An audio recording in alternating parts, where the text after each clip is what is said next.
we all started, March of 2020 was when I first started hearing about this thing called the coronavirus, and we were on spring break in Padre Island. I didn't pay much attention to it until I went to the local HEB and saw all the dairy stuff gone except for the oat milk. So oat milk has a branding problem. And then I said, interesting. By early April, 100% of my engagements were canceled. I had to rely on the resiliency skills that I learned 20 years earlier when I had moved to Texas in 1999 and became the vice president of a dealership in sales. How many remember the dot-com crash, telecom crash? Yeah, we lost 70% of our revenue in 3 months. I'm back here, just moved my family from Washington, D.C. We bought this nice home in Southlake, Texas, and the mortgage that goes with that. And then all of a sudden, I come into the office one day and my internet's not working. I say, whoa, what's up with the internet? Go talk to the boss. The boss said, we don't need a VP of sales, we need sales. So you got two choices. You can leave today, or you can go back into sales. So Monday, I come back to the office, and the person that I had brought in from the warehouse into sales was now my boss. I told the owner of the company, said, I don't know what's up. I believe I'm here on a mission. I believe God brought me down here in our family. It's not what I expected. But I'll figure it out. I'll go back in sales. And it was not easy. In 2004, I was 195 pounds. I was stressed. I hadn't played tennis in 15 years, and I'm a certified tennis professional. And stress in the family, the kids are in their teenage years. We almost went bankrupt 5 times through that period. But 2 things happened. One is Mark Seligman wrote a book called Authentic Happiness in 2002. And he later used that research to develop what we now know as post-traumatic growth. And then the Clifton Strengths, the Strength Finder assessment. Those 2 things became the foundation of my reinventing myself to become my best self. Because I wasn't at that time. I was chasing what we all aspire to. I should have been retired according to the contract 10 years ago. But there was another plan and another way out, and resiliency was the key. So now we fast forward in March. So it took me 7 years to rebuild. When I left the dealership, I had closed the Hunt headquarters, Amerisource Bergen for 250,000 square feet. Abbott Labs was my client. Carroll Clinic. It was a $24 million sales year, and that's not a bad year. But I walked away from all of that so that I could do something that I really felt I was called to do, which was get to some root problems in the industry, which was, why in the heck is every project we're on a nightmare? So that became the commercial real estate revolution. So what I'm going to share are some of the things I've learned, and I, of course, can't get into all of it, but we have gone through something historic, something that none of us have any prior reference to. The pandemic was global, it shut us down, and all of the ripple effects on the economy and work and the mental health. In March 15th, I released our book on education called Whole. We spent 3 years looking at the mental health challenges of caregivers. We call it the caregiver dilemma. I didn't know that was really going to prepare me for understanding what we're going through today. We've gone through this mass disaster. There are psychological stages that populations go through in this mass disaster period. 9/11, Katrina. However, what makes this different is the duration of it. You get impacted and you recover and you go through this heroic phase where the adrenaline is there and everybody kind of rises. But then a month or two, you get into the next stages of rebuilding. We weren't designed to do this for 18 months. We just weren't. Because of that, prior to the pandemic, the adult population had about 4% of people with chronic depression, about 4% with some form of post-traumatic stress. Right now, it's projected to be around 40%. I could go into a lot of discussion about what trauma looks like. I've got a daughter who experienced trauma in high school, and we've had our whole family brain scan, so I know what a brain scan of a trauma person looks like.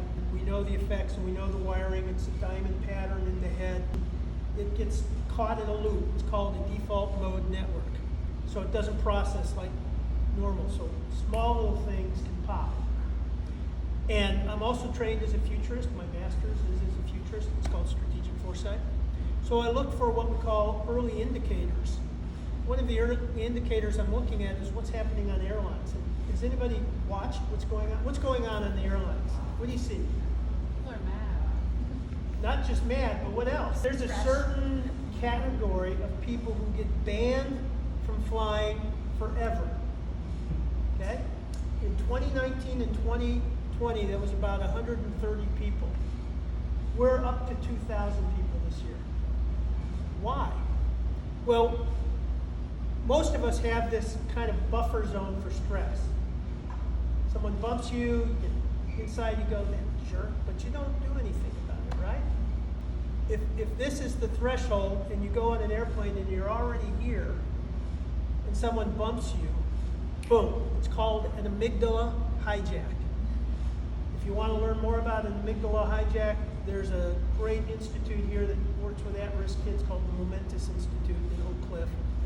And an amygdala hijack is when you just go into fight, flight, or freeze mode. You just instantly do it.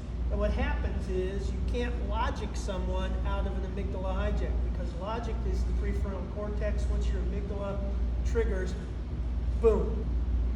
When I work on project teams, one of the things we do is we try to create enough experience or reps around problems that always go wrong in a project, like you do in an ER room. Because if you don't do that, when the mechanical sub comes in and they said, I'm going to be 2 weeks late, boom. Amygdala hijack, people start yelling, they get defensive. But if you've already planned for it and you know what to expect, then you're okay. So we've spent a lot of time looking at, in fact, Dr. Gasco, who is the Chief Wellness Officer of Uplift Academy over here, we've got to start looking at our organizations as collective autonomic nervous systems. And there's two sides. There's the on switch, and then there's the recovery switch. So we've all been compromised. There's something also called social homeostasis. It's a fancy word, but it means that we have this thermostat set where we have a certain frequency of social contact that we're used to, and certain individuals we're used to, and when that's not there, we feel have you ever seen a child in the mall separated from their parents? What do? What happens? Yeah, they scream. That's the thermostat saying, I'm separated from the herd. We've gone through 15 months of being separated from our herds, and we don't realize what the damage is. So now let's talk about, now that the movie trailer is the asteroids coming to destroy the planet, now where do we go from here? We've developed 6 disciplines for post-traumatic growth. The acronym is RACE P2. It stands for Resilient Mindset, Activating Your Strengths, Your Circle of 5 relationships, key relationships, Energy, Purpose, and Progress. And I'm just going to deep dive on a couple and then you can cherry pick. Resilient mindset is probably the most important piece to the equation. That resilient mindset is composed of 2 pieces. Grit. How many have heard of the word grit? Okay. Angela Duckworth's work on grit from the University of Pennsylvania. My wife calls it the pit bull trait that I have. And it's not always welcomed at home. And then the other is positive emotion. You tend to index towards one or the other. So positive emotion is that ability to feel joy and happiness and experience gratitude. And how many are familiar with the 5 love languages? Okay. So that's a good, so my love language is acts of service. My wife's love language is quality time. Now, in my Clifton strengths, strategic and achiever are number 1 and 2. So quality time for me is getting a lot done together, getting the checklist taken care of. My wife doesn't think that's called quality time. So those are some of the tools in that. So how many of you would say you index more towards the positive emotion side? If that's kind of your strong suit, because we tend to have one or the other. How many tend to index towards grit? Kind of that tough-mindedness. Okay. Now, part of what I coach my clients is a lot of my clients are tough-minded. Executive coaching. We try to build both of those because leaders need to be both tough-minded and kind-hearted. And a lot of times we are tough-minded and tough-hearted, or we're soft, kind-hearted and soft-minded in terms of sticking to things. So leadership is that balance there. But those are the 2 things. If you think about one way I can build my resilient mindset is index, if tough-mindedness or that grit is your strong suit, then think about ways to build that positive emotion. Now, one thing that's clinically proven to build positive emotion is the 3 good things assessment or exercise. Take 10 minutes in the evening and think about 3 good things that happened that day and why. So for example, yesterday we're moving to Glen Rose. We've got to get our house on the market because we close on a house on July 30th to buy. We haven't sold our house yet, so a little bit of time pressure. So my wife was feeling a little bit under, and she put on Facebook, help. Some ladies from her Bible study came over, and it was a real uplift. So one of the things to say is, I had friends come help, but why? Because I've built good friendships. So that's as simple as it is. If you do that every evening for 2 weeks, it's clinically proven to reduce depression by almost half. Almost half. So if you're feeling down, now we all know about kind of thinking about gratitude and all that. That stuff's real. Now it's things I have to think about because it's not natural to me. Grit's natural.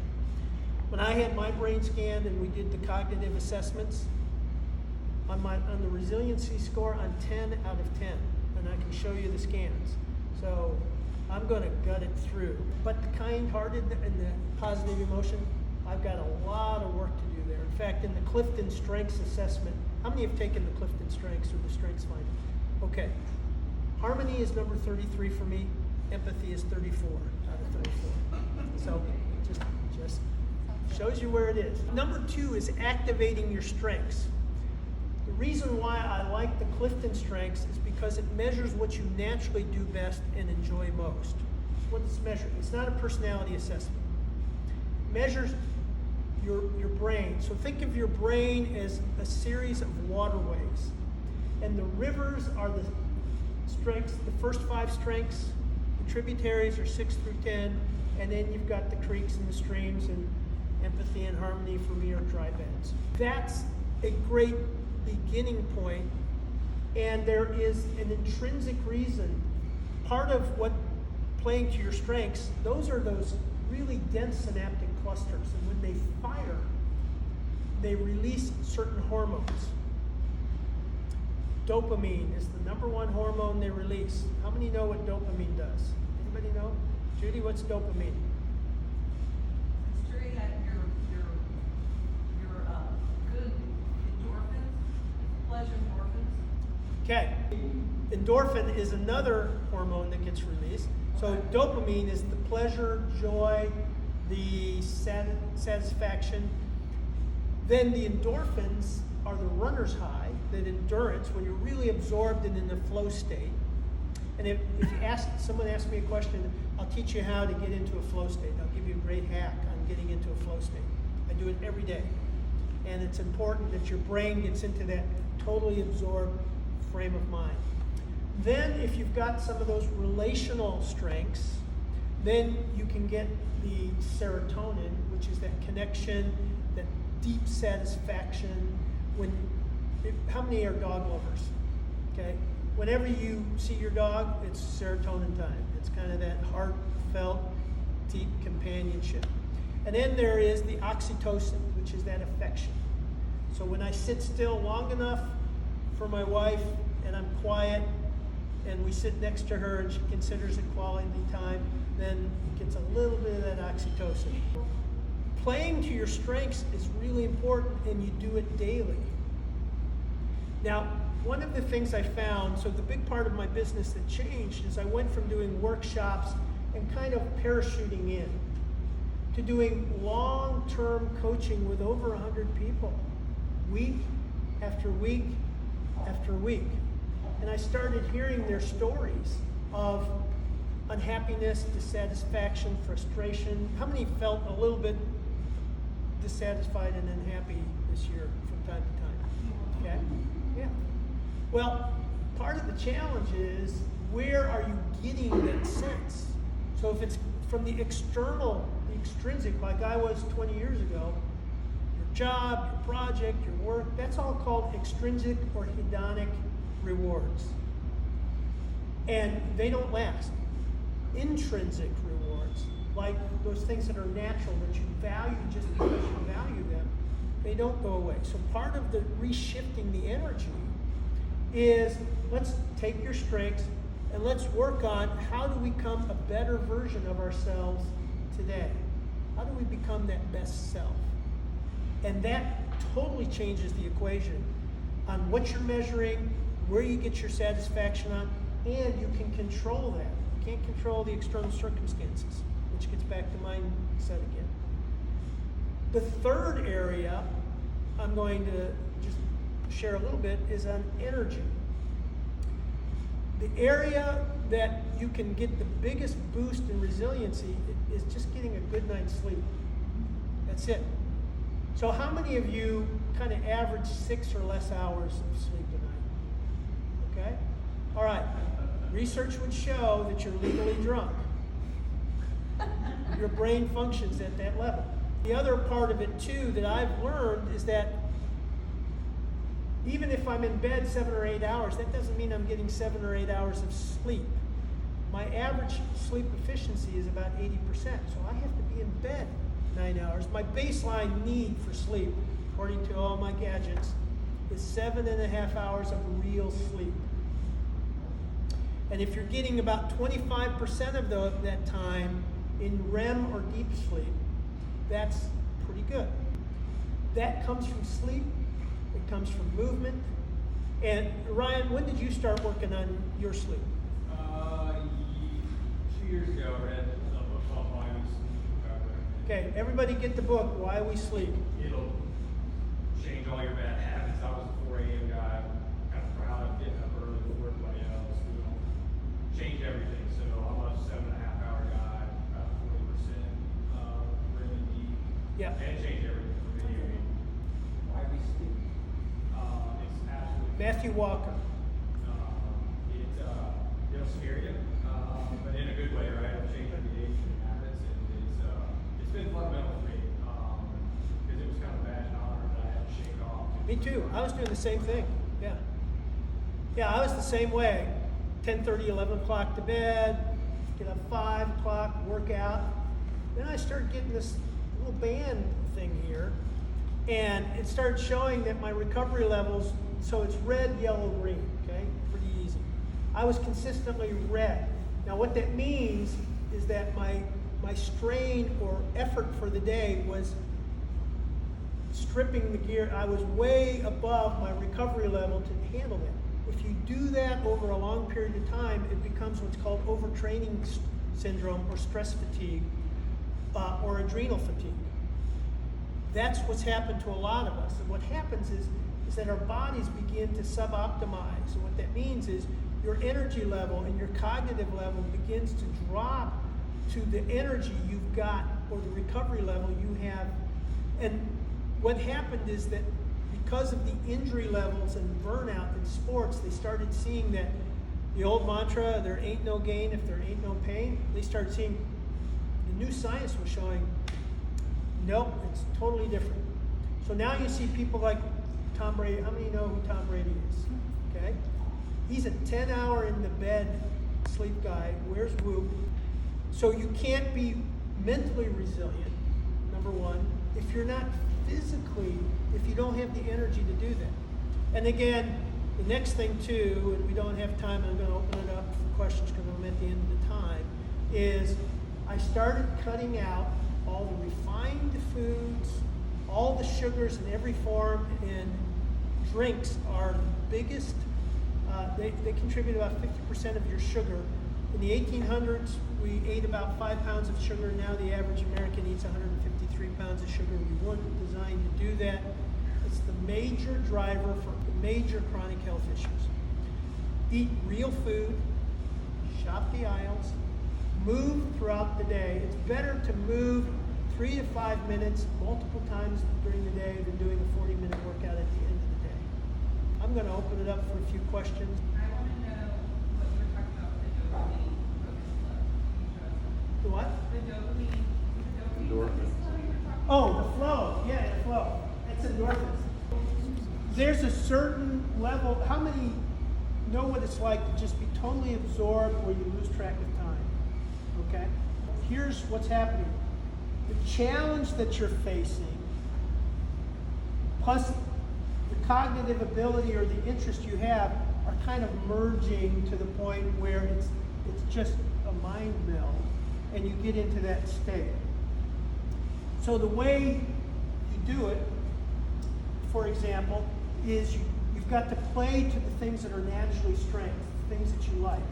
So if you don't like doing expense reports, you're never going to get into a flow doing expense reports. You're better off finding somebody who likes to do that. I do creative work in writing.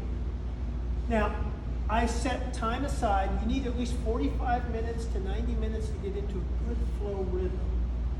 And in the morning, I do a little morning jog to get, and not a lot. I'm not a runner. I told Ryan I hate running, but I do at least 20 minutes in the morning to get my blood flowing and to get my strain levels up. So my mind and the blood is flowing, and then I do something creative, but I cut out all distraction, and the way you elevate something to make it interesting enough or challenging enough is a little more complex, okay? Novel, a little different way of doing it, and raise the stakes. So I'll put a little bit of a time limit to write a blog or a LinkedIn post. So part of my challenge is every day I do a little video and a LinkedIn post. A little creative, got the pressure on, got to get it done in a certain amount of time, and get it out. And that gets the brain, all that, those endorphins, which are so healthy for resiliency. I go and hit some tennis balls on a wall at a high school court. High school. It's just a brick wall. Nothing more boring than hitting tennis balls on a brick wall. But how do I get my mind into it? I bring 4 rackets with 2 different grips and strung differently. Novelty. Okay? I up the complexity by changing each shot a forehand with a topspin grip, and then a slice grip, and then backhand topspin slice. So I add complexity, and then I add kind of a numbers, how many times can I hit it there? And that will get me into a flow state for 40 minutes or so. So remember, play to your strengths, up the complexity just a little bit, not a lot, because then it's stressful, and you drop out. As soon as it gets a little higher, anxiety. Some of you who have skied before know the difference when you're in that flow and it's just the rhythm and you're totally absorbed and everything's there. And then when it gets a little beyond what you're comfortable with and all of a sudden it breaks, there's no flow. I just want to survive. And you get tight, right? That's flow state. So great question. So 2 things. When somebody says to you, thoughtful work, what does that mean? I'm in furniture, lots of folks here in furniture, design, whatever else we're doing. Somebody will ask, within the value that you bring to the industry, how do you define thoughtful work? What are you doing to keep positive momentum going? What are you doing to change the game in a good way? Yeah. So when you contextualize that. Yeah, if you were to simplify everything I do, it's about human performance. How to optimize individual, team, and organizational performance. That's what I do. I have a few common tools that I do that with, but I always come in with the lens of where are you currently at, what do you currently want to do better, and then how do we get you there? And that's as simple as I can make it. Yeah. And the other thing I do is I provide adult supervision when teams can't get along. That's what I get paid best for. Yes, Jerry? You said you score really low on empathy, and I took the same assessment and scored really low on empathy. How do you, but I always think I need to work on that, but it's No. natural, how do you gain more empathy? You don't. You don't. So I'm Just live with it. So here's what you do. And we coach you on how to use your strengths. So think of empathy. If you had it in your top 5, it would be a first language, right? Strategic is a first language. Second nature, I just do it. But you can develop second language or skills. So what I do because I coach a lot, so you would hope that I would have some empathy. So I use my learner strength, which is my top 5. So that's curiosity. I use my relator strength, which is very genuine, open, and transparent. So I can get there. I can understand empathy is the ability to put yourself in someone else's shoes instinctively. I can't do that. But I can be curious, I can get there, I can open up the conversation like a second language. So that's the strategy we use. What Gallup's research over 50 years showed is that the most successful and happy people are positively imbalanced. They don't try to fix their weaknesses. Now, it doesn't mean we ignore the weaknesses. It means we have strategies to manage the weaknesses. Isn't that interesting that you're a relator, so you're not empathetic? Like that's. Well, you feel like those would so go- part of that is understanding what they do. So relator is about trust and genuineness. It also is the best bullshit sniffer on the planet. I can walk into the room and look at somebody, I won't look at your eyes because you'll think I'm thinking of you, and immediately say, I don't trust that person. And 9 times out of 10, it's right. But empathy will instinctively come in and know if you had a good or bad day and help you process or verbalize it. So they are superpowers when you function in them, but they're different they're totally different powers. It feels so good to not look at you like this. Oh, one of the things, I posted on LinkedIn, I did a 2-hour webinar. I burned 742 calories and my heart rate got up to 165. Yeah, we've been researching for 2 years what cognitive, so Ryan was talking about the corporate athlete. So we've been researching what is the strain level of doing a presentation or doing a workshop. But the Zoom is, you're working twice as hard in that camera. Part of it is because of that short distance eye strain that you're experiencing, but also being all on. So it raises your heart rate, releases the cortisol, 742 calories. I can't do that playing 90 minutes of tennis. It doesn't help me in terms of weight loss because it's all stress calories. But so remember, that's another part of the drain thing has been this Zoom time. Okay, let's go.